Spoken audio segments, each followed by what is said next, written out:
اس وقت وزیراعظم پاکستان عمران خان اظہار خیال کر رہے ہیں۔ وائرس کی اس کو دیکھنا تھا کہ اس کا پھیلاؤ کس طرف جا رہا ہے، آگے ہم کیا قدم اٹھا رہے ہیں، گورنمنٹ کیا کر رہی ہے، اور آپ عوام سے ہمیں کیا توقع ہے۔ تو پہلے تو میں یہ واضح کر دوں کہ ایک امپریشن تھا کہ شاید ہم پھر سے لاہور کو لاک ڈاؤن کر دیں، اس لیے کہ بڑی تیزی سے وائرس پھیل رہی ہے۔ تو میں یہ سب کے سامنے پہلے یہ واضح کرنا چاہتا ہوں، دیکھیں لاک ڈاؤن یہ واضح کرنا چاہتا ہوں، اکانومی بند کر دینا، دیکھیں لاک ڈاؤن کا مطلب کہ ساری اکانومی بند کر دینا، روکنے کے لیے اس کا پھیلاؤ وائرس کا۔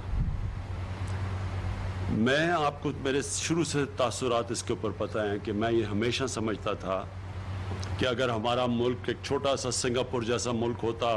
جس کی کوئی 50 لاکھ کی آبادی ہوتی، یا تائیوان کی طرح ہوتا، یا نیوزی لینڈ جو 30 لاکھ آبادی ہے، تو بڑا آسان کام ہے کہ اس ملک کو لاک ڈاؤن کرو۔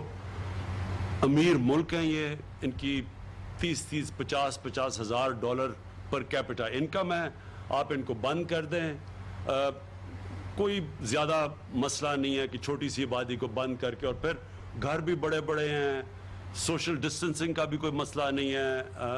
امیر ملک ہیں، تو ان کے لیے تو بڑا آسان ہے کہ آپ لاک ڈاؤن کریں، کیونکہ اس سے پھیلاؤ رک جاتا ہے، اور پھر جب پھیلاؤ رک جاتا ہے تو آپ آہستہ آہستہ اس کو وائرس کو ختم کریں۔ لیکن میں پہلے دن سے یہ بھی آپ کو کہہ رہا تھا کہ ہماری طرح کے ملک 22 کروڑ عوام ہے، جس میں سے 25% غربت کی لکیر سے نیچے ہیں۔ ہندوستان میں جو حالات ہیں، جو بنگلہ دیش میں، ہمارے مختلف حالات ہیں۔ جب ہم لاک ڈاؤن کرتے ہیں تو جب اکنامک ایکٹیویٹی رک جاتی ہے تو ہمارے جیسے ملکوں میں جو بار بار ریپیٹ کرتا ہوں کہ جو نچلا طبقہ ہے، جو دہاڑی دار ہے، جو بیچارے غریب لوگ ہیں، سارا بوجھ ان کے اوپر گر جاتا ہے، بے روزگار ہو جاتے ہیں، جو کہ ہر روز یا ہر ہفتے اگر وہ آمدنی نہ آئے تو اپنے بیوی بچوں کا پیٹ نہیں پال سکتے۔ تو ایسے ممالک کے اندر صرف ایک ہی چیز ہے جو ہے سمارٹ لاک ڈاؤن، اور سمارٹ لاک ڈاؤن بھی میں ابھی آپ کو سمجھا دوں گا، لیکن مطلب یہ کہ سوچ سمجھ کے لاک ڈاؤن کریں تاکہ کسی طرح جو اکانومی کے پہیے بھی چلتے رہیں، لوگ بے روزگار بھی نہ ہو، بیچارہ جو غریب آدمی ہے اس کے اوپر سارا بوجھ ہی نہ پڑ جائے، وہ بھی آپ کرتے جائیں، اور ساتھ ساتھ کرونا کا پھیلاؤ روکتے جائیں۔ یہ بڑا مشکل کام تھا، اور میں نے آپ کو ہمیشہ کہا کہ یہ دونوں کو سائیڈ پہ چلانا یہ کبھی بھی آسان کام نہیں تھا۔ اور یہ آپ کے لیے، سب کے لیے جو کہتے ہیں ابھی بھی کہ جی آپ کو پہلے لاک ڈاؤن کرنا یا زیادہ سخت لاک ڈاؤن کرنا چاہیے تھا، آج نیو یارک کا جو میئر ہے، دنیا کا جو وہ سب سے امیر شہر، جدھر سب سے زیادہ امیر آدمی رہتے ہیں، جس کا ہیلتھ بجٹ، ہمارا جو سارا ملک کا 22 کروڑ لوگوں کا بجٹ ہے، اس سے صرف ہیلتھ کا بجٹ دگنا تگنا زیادہ ہے، اگر وہاں کا میئر کہہ رہا ہے کہ نیو یارک بینکرپٹ ہو چکا ہے، یعنی نیو یارک کا دیوالیہ نکل گیا ہے لاک ڈاؤن کی وجہ سے، تو آپ یہ سوچیں کہ ہمارے جیسے ملکوں کے اس کے اوپر کیا اثرات پڑے۔ ہمارے سے پوچھیں جب ہم بجٹ بنانے آئے ہیں اس سال کا تو ہمیں کتنی مشکلات کا سامنا کرنا پڑا۔ اور یہ بھی میں آپ کو کہوں کہ جب لوگ بات کرتے ہیں کہ جی وہاں تو زیادہ مشکل حالات تھے کیونکہ زیادہ اموات ہوئی ہیں، اس میں کوئی شک نہیں کہ نیو یارک میں جتنے ہمارے 3 مہینے میں لوگ فوت ہوئے ہیں، اموات ہوئی ہیں، ان کی ایک دن میں اس کے قریب ہوئی ہیں۔ تو اس لیے لوگ یہ سمجھتے ہیں کہ جی وہاں تو حالات زیادہ برے تھے، اس پہ کوئی شک نہیں کہ ان کے ہسپتالوں پہ زیادہ پریشر تھا، لیکن لاک ڈاؤن کا مطلب تو یہ ہے، اصل تو معاشیت تباہ ہوتی ہے لاک ڈاؤن کی وجہ سے۔ جب آپ ایک ملک کو بند کر دیتے ہیں تو وہ تو اموات کا تو اس سے کوئی تعلق نہیں ہے، جتنی دیر آپ ملک کو بند کرتے ہیں اتنی آپ کی معاشیت تباہ ہو جاتی ہے۔ تو اگر آج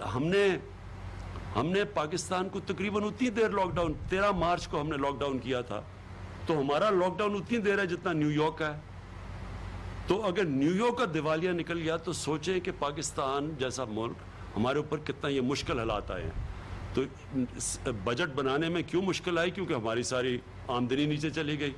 جو ہماری آمدنی اوپر جا رہی تھی وہ جو ابھی ہمیں مشکلات آ رہی ہیں کہ ہمارے پاس اب کم پیسہ خرچ کرنے کے لیے ملک کے لیے 22 کروڑ لوگوں کے لیے. تو اب میں جو آپ سے جو آج یا آیا ہوں لاہور میں اور جو میں نے سارا جائزہ لیا ہے, میں جو اب آپ کو بات کہنا چاہتا ہوں اور اپنی عوام کو, میں جب بھی آپ کے سامنے آیا ہوں میں نے آپ کو یہ کہا ہے کہ اگر آپ نے احتیاط نہ کی آگے ہمیں مشکلوں کا سامنا کرنا پڑے گا. بار بار میں آپ کو بتاتا رہا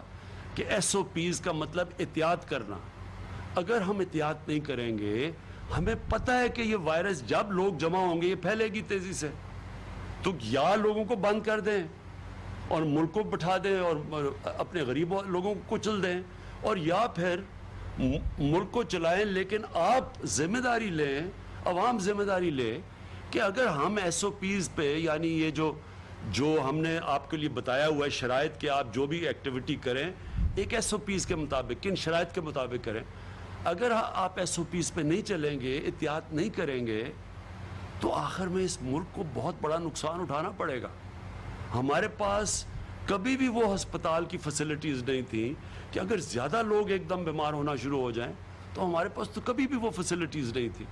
تو اس لیے میں آپ کو بار بار یہ کہتا رہا کہ جب آپ کو ہم موقع دے رہے ہیں کہ اپنی ایکٹیویٹیز شروع کریں, تو ساتھ ساتھ احتیاط ضرور کریں, کیونکہ اگر آپ احتیاط کریں گے ہمارے ہاسپٹلس پہ کم پریشر پڑے گا, ہم زیادہ لوگوں کا علاج کر لیں گے. لیکن اگر آپ احتیاط نہیں کریں گے اور تیزی سے یہ بڑھنی شروع ہو گئی, تو سارا جا کے پریشر ہسپتالوں پہ پڑ جائے گا, اور ابھی پڑ چکا ہے. تو آج جب ہم نے جائزہ لیا ساری, میں نے ڈاکٹر یاسمین سے, چیف منسٹر صاحب سے پوری پریزنٹیشنز لی کہ کیا کیا پنجاب کر رہا ہے, تو میں آج آپ کے سامنے جو چیز رکھنا چاہتا ہوں وہ سب سے پہلے یہ کہ دیکھیں, اب ہم نے آج فیصلہ کیا کہ اب تک تو آپ کے اوپر چھوڑ رہے تھے. مجھے یہ افسوس سے کہنا پڑتا ہے کہ لوگوں نے اس پہ احتیاط نہیں کی. عام لوگ سمجھ رہے ہیں کہ یہ کوئی بیماری نہیں ہے, کوئی سمجھ رہا ہے کہ پاکستانیوں کو بیماری نہیں ہوگی. جب وہ دنیا کو دیکھ رہے تھے اتنے زیادہ لوگ بیمار ہو رہے تھے, تو وہ سمجھتے جی پاکستانیوں کو تو یہ بیماری لگتی نہیں ہے. کوئی سمجھتا ہے کہ جی وہ تو جانتے ہی نہیں کسی کو کہ کوئی کرونا وائرس سے مرا ہو.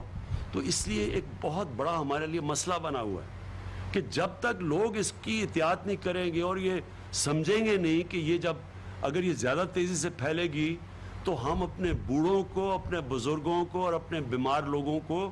ان کی جانوں کو خطرہ میں ڈالیں گے. جب تک وہ یہ چیز نہیں سمجھیں گے, کیونکہ دیکھیں انہوں نے سنا ہوگا جی 6-7 لوگوں کو وہ کچھ نہیں ہوا, تو وہ سمجھتے ہیں کسی کو بھی کچھ نہیں ہوگا. دیکھیں, میں آج اپنی ساری ٹیم کے ساتھ, پنجاب کی ٹیم کے ساتھ بیٹھ کے اس نتیجے پہ پہنچا ہوں کہ اب ہمیں سختی کرنی پڑے گی آپ سے. ہم لاک ڈاؤن نہیں کریں گے, لیکن ہم ایک سلیکٹیو لاک ڈاؤن کریں گے, جس کو کہتے ہیں ہم پہلے ہاٹ سپاٹس کو ٹریس کریں گے. میں چاہوں گا ڈاکٹر فیصل بعد میں اس کے اوپر بات کریں, اور ان ایریاز کو بند کریں گے. ان کے لیے ہم نے اب پوری اپنی, کیونکہ ہماری ایڈمنسٹریشن اور ہماری جو پولیس اور ایڈمنسٹریشن اتنا بڑا بوجھ نہیں لے سکتی. اب میں نے وہ بھی آج اپنے عمر ڈار کو کہا ہوا ہے کہ بتائیں ٹائیگر فورس کا, کیونکہ ہمیں شاید اور زیادہ والنٹیئرز لینے پڑیں اور زیادہ اپنی فورس بنانی پڑے, کیونکہ یہ ان کو اب والنٹیئرز کے ذریعے ہم پوری کمپلائنس یعنی ایس او پیز کے اوپر کون چل رہا ہے کون نہیں چل رہا وہ ہمیں آگاہ کریں گے. اس کے بعد ایڈمنسٹریشن ایکشن لے گی. لیکن اب ہم نے سختی کرنی ہے, کیونکہ اس کا پھیلاؤ روکنا ہے. ابھی بھی ہم روک سکتے ہیں اگر ابھی بھی ہم اس کے اوپر سارے مل کے ہم بھی سختی کریں, آپ بھی تھوڑی سمجھیں کہ یہ ہم سب اپنے لیے مشکلیں پیدا کر رہے ہیں. تو ہم نے